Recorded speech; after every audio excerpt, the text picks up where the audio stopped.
Namaste and welcome to this exciting live show of Sattology debunking mythology. आप सबका Sattology बहुत बहुत स्वागत है और टॉपिक तो आप देख ही रहे हैं एंड ये शो हम लोग why I want to bring this point because we need to also have कि हमारा एक धार्मिक perspective भी होना चाहिए because we can see things independently and that's why we're doing this show. I have a very special guest. You all love him. Well, let's welcome Vibhuti Jha ji is there. Namaste. तो आज जो what's at stake for India what is West winning ये geopolitics बड़ा भयंकर चीज है yesterday I did a show on the historical perspective कि what is historically the priorities and how the Vatican played the big role in today's geopolitics, Vatican and Church of England, Protestants versus Catholicism. लेकिन जो हम लोग अभी देख रहे हैं Israel Palestine Iran और यूएसए वेस्ट और फिर south global south so what is at stake for India and what is the West winning? क्या वेस्ट को क्या दिख रहा है जीतने के लिए? Let's begin the conversation, Aditya ji, from the second question. What is the West winning? What is because what happens is the West always indulges in, I would use the word indulges in, the classic tool of control and management, control and managing of the global narrative, global affairs. And, if you look at things very carefully, I have a favorite saying of mine, which I read somewhere, that the history is littered with corpses of men and women who forgot the lessons of history. That is what is at stake for India. Because India has been the victim of colonization, imposed rules, imposed ideology, imposed theology, imposed Congress party established by the British. And it is very important for all Indians, Hindus specifically, because I'm not making any distinction between Indian and Hindus. I'm a proud Hindu, and I would say Hindus because we are 80% of the population of India. And then there are minorities. So I say Indians and Hindus, everybody who loves India, must bear that thought in mind, that our history is littered with corpses of men and women who forgot the lessons of history.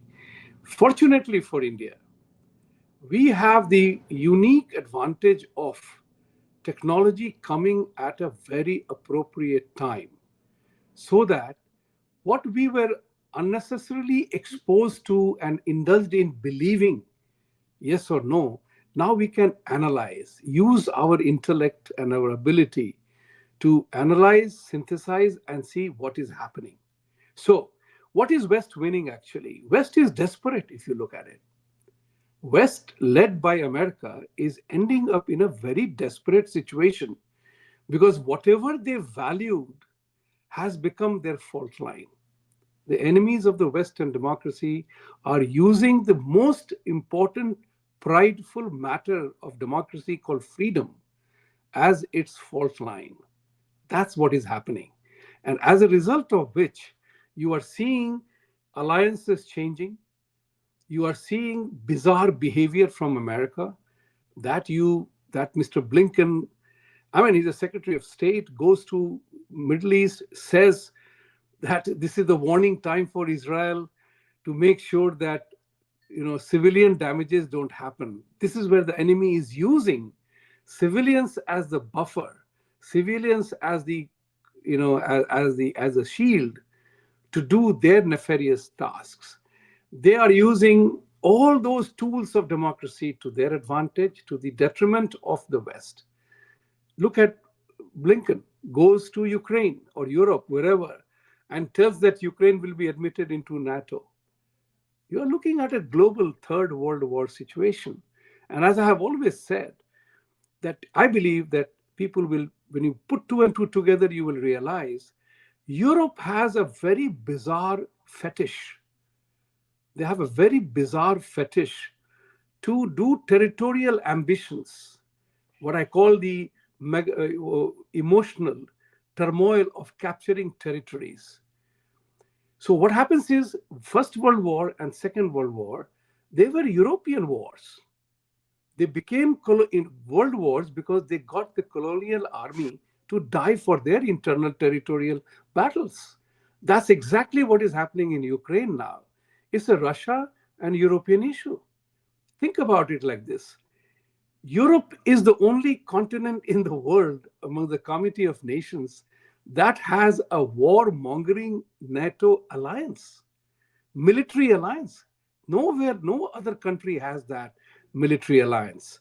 And they want to destroy Russia once and for all. That's their modus operandi. कि एक दुश्मन को बनाया और उस दुश्मन को पूरा नाश करो उसको evil बना करके. So sometimes you have to look at it. Just imagine if China had any brains, they would form an alliance with India, call it Indo-Pacific Treaty Indo-Pacific Treaty Organizations, based incorporate all the articles of NATO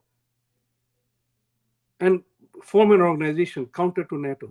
North Atlantic है, हम अपना Pacific बनाएंगे.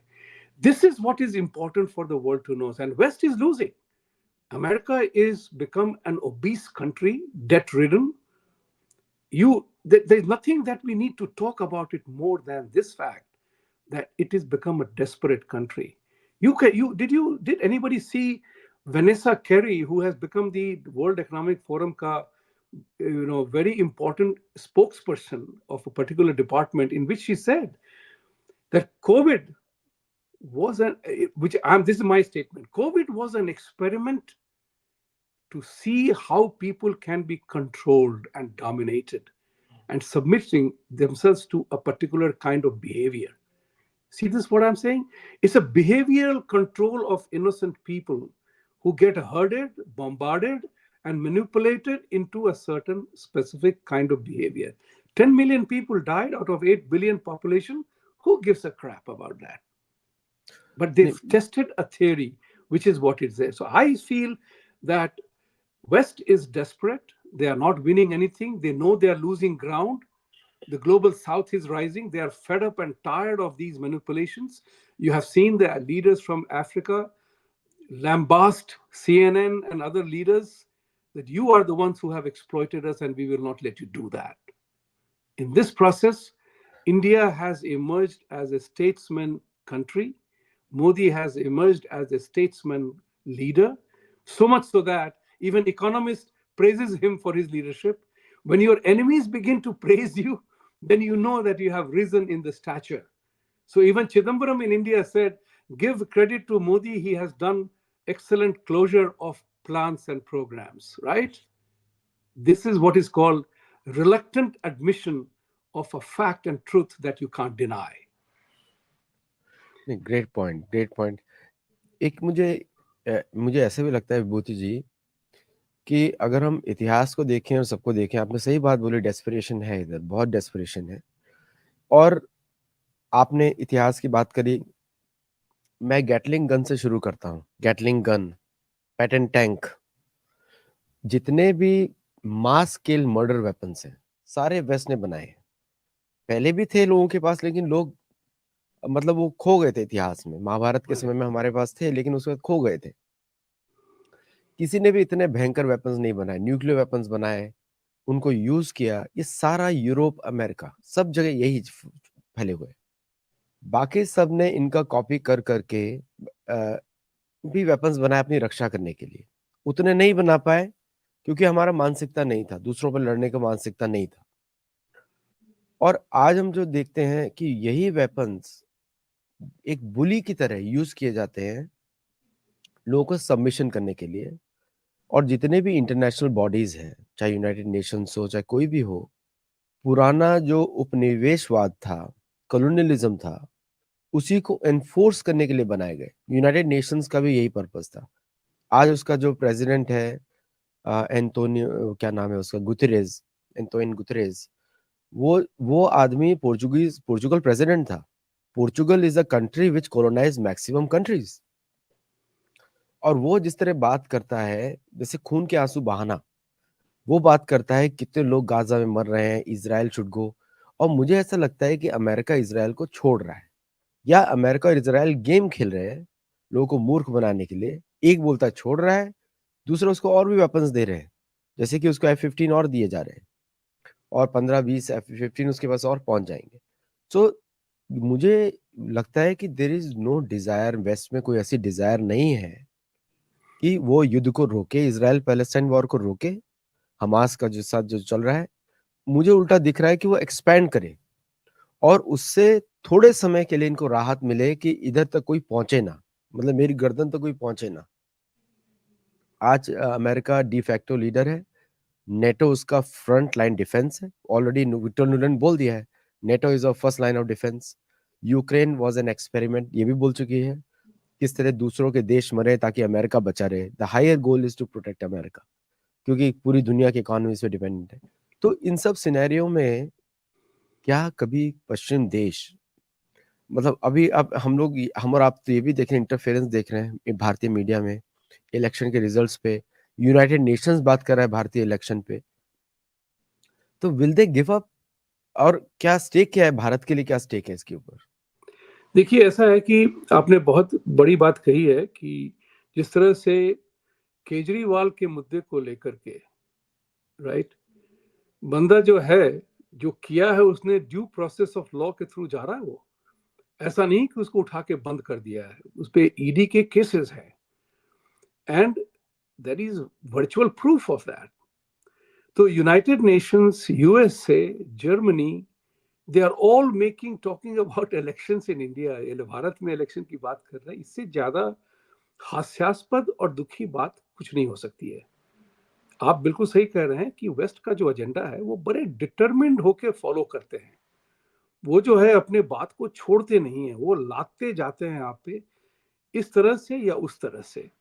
तो जिस तरह से पन्नू का case लीजिए, खालिस्तानी केस लीजिए, यहां तक कि पन्नू ने ये कहा, पन्नू ने जो कि अपेरेंटली सीआईए एसेट है, जिसने ये कहा कि हमने इतने सारे मिलियंस ऑफ रुपी डॉलर्स दिए अरविंद केजरीवाल को, क्या यूएस उसकी इन्वेस्टिगेशन कर रहा है? क्या भारत को इस बात को सीरियसली लेना चाहिए? अगर ये बात कही जाती, एक you know some of the terrorists have been killed, that has become a human rights issue. लेकिन पन्नू जो कहता है कि हम एयर इंडिया को बॉम्ब करेंगे, इसको मार डालेंगे, उसको मार डालेंगे, वो that is not a human rights issue. तो वेस्ट का जो हो गया है आज की तारीख में, थैंक्स टू टेक्नोलॉजी के कारण, जो हम खबरें शेयर करते हैं ये फटाफट निकल जाता है। अब ये जो है, जो सेकेंड वर्ल्ड वॉर की तरह न्यूज़पेपर का इंतजार कर रहे हैं खबर पढ़ने के लिए, वो नहीं है। अब हाथ कंगन को आरसी, क्या जो कहते नहीं है, दूध का दूध पानी का पानी निकल आता है इसमें कि अब क्या छुपाओगे आप पन्नू को आश्रय दे रहे हो ह्यूमन राइट्स के नाम पे, फ्रीडम के नाम, फ्रीडम ऑफ स्पीच के नाम पे, और आप फ्रीडम ऑफ स्पीच और हमें ह्यूमन राइट्स नहीं दे रहे हो। So this is what is important for every Indian to understand today, Indian everywhere. Don't wait for some institutional framework to arrive. लेकिन ये बात सोचनी पड़ेगी इंडियंस को भी, अगर आपको अकेला चलना है, अकेला चलो रे तो चलो, लेकिन अब लड़ो, राम जी की तरह धनुष बाण लेकर चलो। जब आप धनुष बाण लेके उतरेंगे बाजार में, तो उसके बाद सबके दिमाग ठंडे हो जाएंगे। This is what is important for Indians too, what is stake for India, Hindus and the country, कि आपके पीछे सब लगा हुआ है। क्योंकि आज की तारीख में आपने बहुत इंटरेस्टिंग बात कही थी कि अगर क्या अमेरिका इजराइल को छोड़ रहा है या उन दोनों की गठबंदी वाला ये सिलसिला है। मेरे विचार से ऐसा समय आ गया है, मैंने करीबन साल भर पहले या 8 महीने पहले इस बात को कहा था अपने शो में कि don't be surprised if US chooses to abandon Israel and Taiwan for greater good and greater peace. After all, these two are small countries. इनकी सारी फॉरेन पॉलिसी उस पर टेस्ट हो रही है। The entire battle with the Islamic world is because of Israel. The entire battle with China is because of Taiwan. Two small countries are becoming the fulcrum of US foreign policy. कभी न कभी तो ये बात में आएगी democracy के नाम पे, वोट के नाम पे, कि वो लोग बोलेंगे कि जाने भी दो यार, खत्म करो ये सिलसिला ही हटा दो। चाइना से परमानेंट दोस्ती करते हैं, इस्लामिक वर्ल्ड से परमानेंट दोस्ती करते हैं, इजराइल जाए भाड़ में, ताइवान जाए गड्ढे में। ये कैलकुलेशन कभी भी ओवरलुक नहीं करना चाहिए, क्योंकि इनकी हालत, हमारी हालत खस्ता हो गई है। अब आप देखिए इसी देश में कि इल्हान ओमर और तलाइब जो है ओपनली प्रेसिडेंट को थ्रेट कर रही हैं, और उन्होंने नॉन कमिटेड वोटर्स का एक पैनल बना लिया है, और वो कह रहे हैं कि हम बाइडेन को डुबा के रहेंगे, हरा के रहेंगे। नॉट ओनली दैट, आपने देखा होगा वीडियो की वो शिकागो में group of very well behaved, well mannered, well spoken Muslim group made a statement. And you got to admire that courage and guts. When the spokesperson made the statement that we have the money and we have the votes and we will defeat Mr. Biden for his pro Israel policy. Openly. सोचिए इस बात को, अगर यही चीज अगर हमने कही होती, हिंदुओं ने कही होती कि हम जो है जो भी प्रेसिडेंट कैंडिडेट है उसको हरा देंगे अगर उसने इसराइल के लिए प्रो नहीं किया या प्रो इंडिया पॉलिसी नहीं की, तो हमारे लिए तो हमको तो देश निकाला हो जाता है यहाँ से अभी।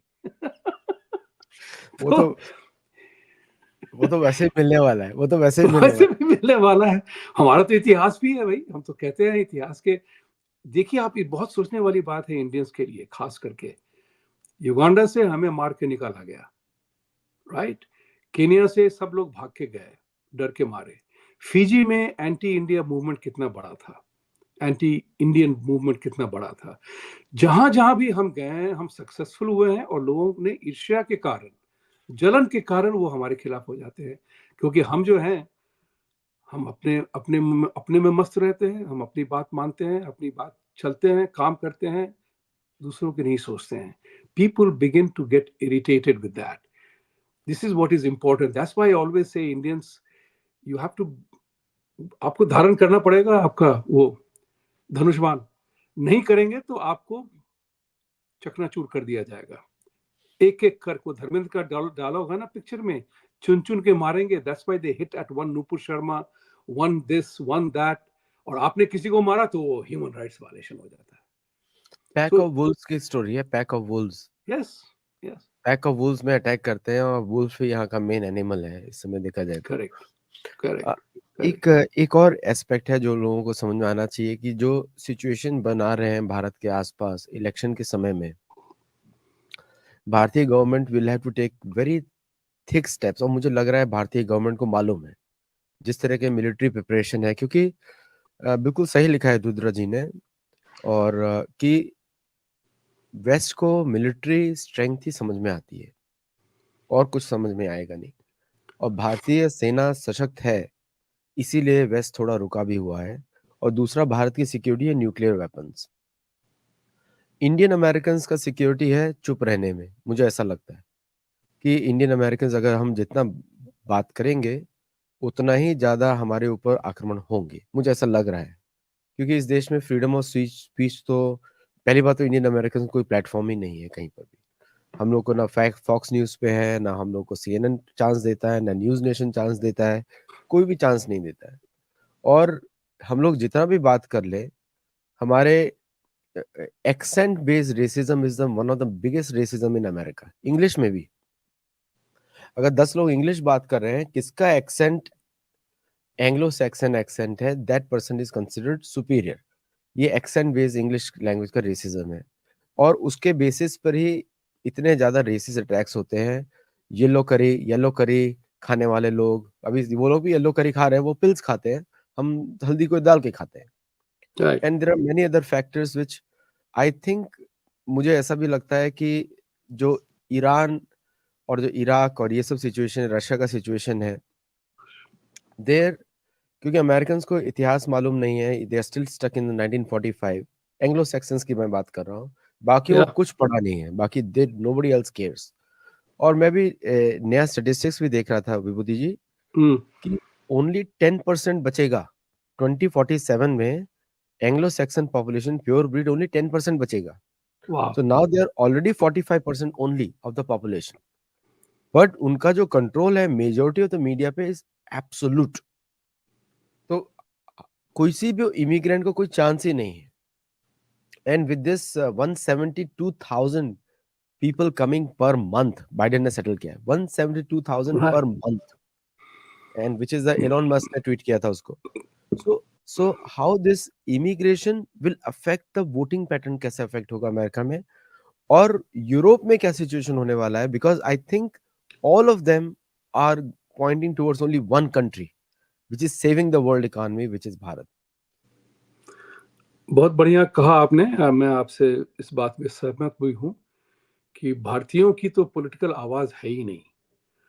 वो कहते नहीं है कि मेरी माँ कहा करती थी, एक लहंग लाला वाली बात होती थी। हम अपने में इतना मदमस्त हैं कि हमको कहाँ हो कुछ हो रहा है, हमें उसको कोई किसी को परवाह नहीं है। हमारे जयपुर डायलॉग के शो में आशा जडेजा ने कहा था, जब SB 403 जो खंडित हुआ, गवर्नर ने उसको साइन नहीं किया, तो उन्होंने ये बात कही थी, वो रिकॉर्ड पे है। ये कहा था कि what she was surprised and shocked was the total apathy, unawareness of this caste issue in Silicon Valley itself. Think about it from that point of view. That even the Silicon Valley successful millionaires and technopreneurs, they were not aware. They think वो सोच रहे थे कि हमें कुछ नहीं होने वाला इसमें. That is the cause of our collective downfall, which you are totally correct. Again, coming back to the institutional framework, you are right कि हमारा institutional framework है ही नहीं. हालांकि if you look at on a one-on-one basis, average Indian is a better English speaking person than many other communities. But they will not give you and I a voice because we don't represent ourselves as a unit. This is what is important. हमारे यहाँ पे मुझे कहा गया था last year कि you are 40,000 people in Long Island, but we do not know who to talk to. The authorities told me, and I'm telling you, quoting you there, that you are so many people come to us for the same favor, and each one tells that don't favor the other guy, do it through me. So we are our own internal saboteurs. Yeah, this is a very important issue. I was told about it, that you guys have no leadership, you have no institutional framework. That is the challenge that we are right now facing. And अगर आज की तारीख में अगर कहा जाए तो जैसे कि कोविड का लीजिए, मैं it's a very serious issue. लोग नहीं समझते इस बात को कि ये चर्चा हो चुकी है, अब ये पब्लिक में भी आ गई है कि वेनेसा कैरी ने made the statement that COVID was an experiment if people can be controlled.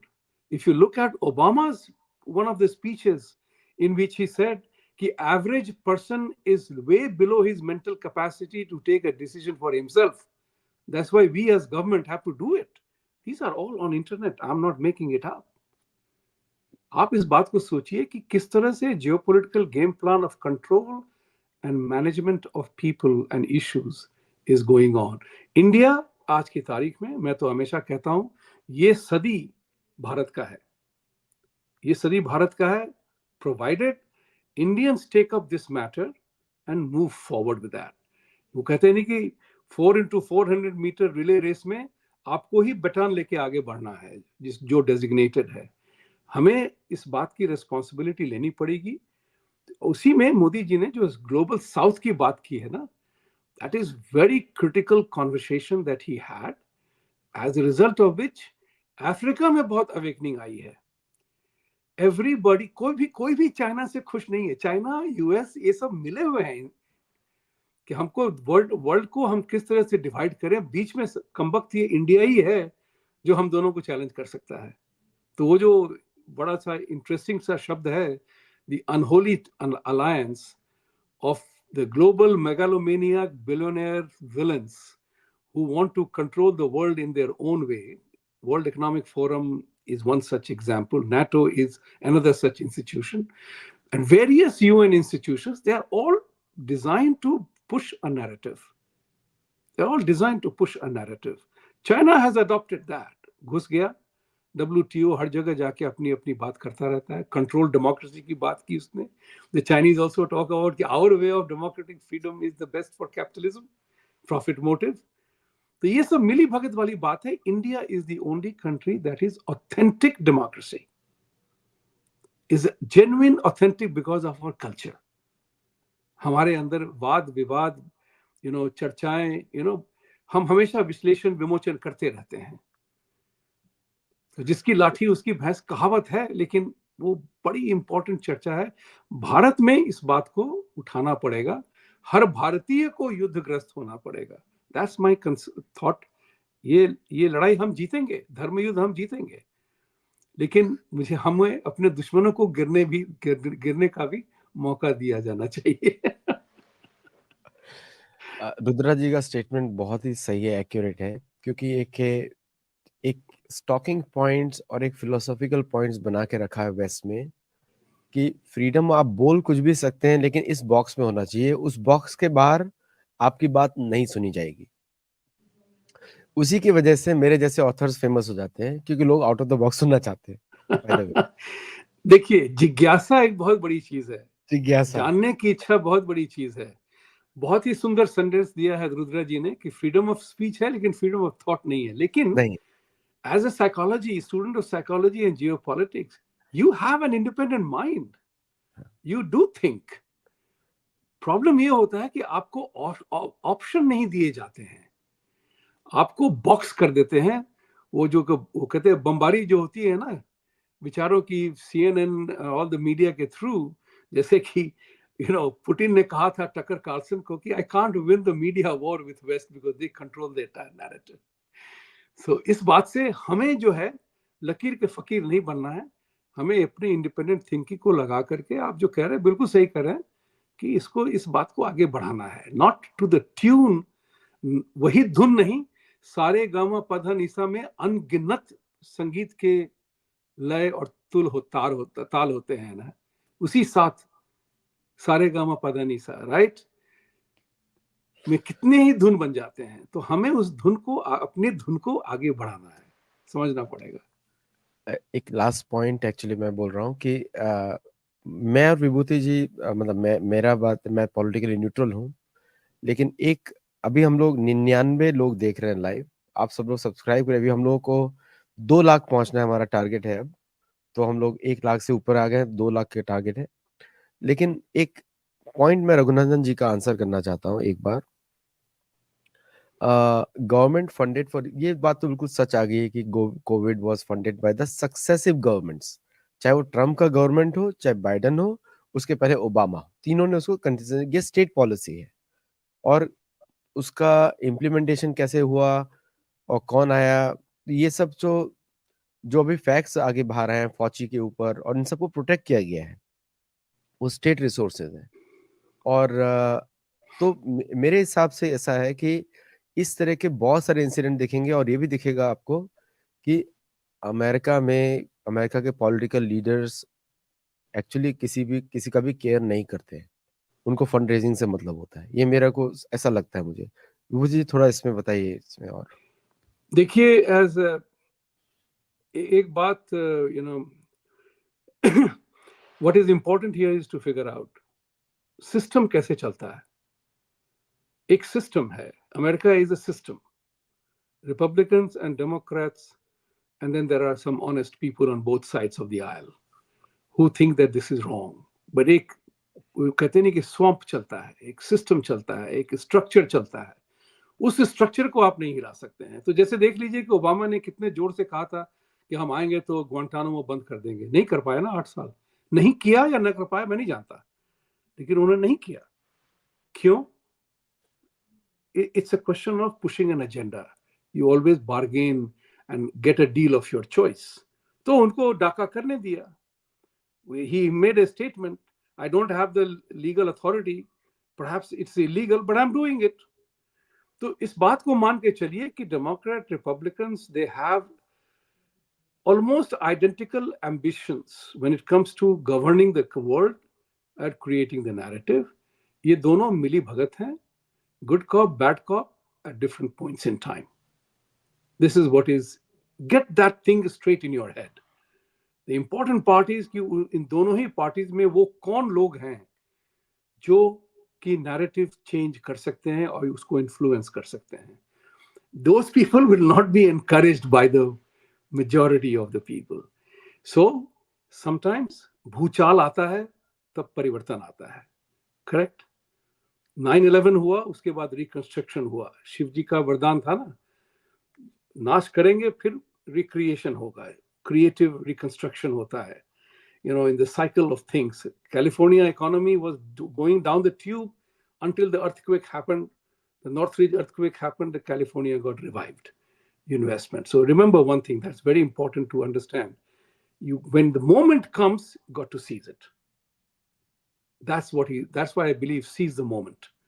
And I believe that, yes, human nature is selfish. Let's put it this way. There's nothing wrong in being selfish. So long as my selfishness doesn't harm you. मैं अपनी territory को protect कर रहा हूँ. It doesn't harm you. Don't get affected by others. So it's a very important topic, and we need to talk more about it to create better awareness. And इतिहास गवाह है इन हर चीजों का. संडे को लोग जुड़िएगा हमारे साथ, पांचों बैठेंगे तो आप लोग वहाँ पे और भी सुन सकते हैं. Right. And thank you very much for coming on the show today. And I really appreciate your support, love, care. And do support Sattology. हमारा बहुत सारा हिस्ट्री का काम चल रहा है. इस बार हमारा फोकस है Mayans this year. And you'll see a lot of data information coming out along with the videos. Thank you all very much for joining. And विभूति जी आपका बहुत बहुत धन्यवाद. थोड़े समय के Thank लिए you. जुड़े. आपका 30 मिनट थे, And I हमने will 31 request मिनट हो गया. all the viewers, please like, subscribe, and support Sattology. The annual meet coming in on August 24th, 25th. I will be coming, and I know I've committed myself. Except for emergency clause, I'll be there. I pray to Jagannath ji there is no emergency clause. सब कुछ Thank you. possible. Thank you. Thank you all very much. Namaste, and I'll see you in the next show. Till then, Jai Jagannath and stay tuned.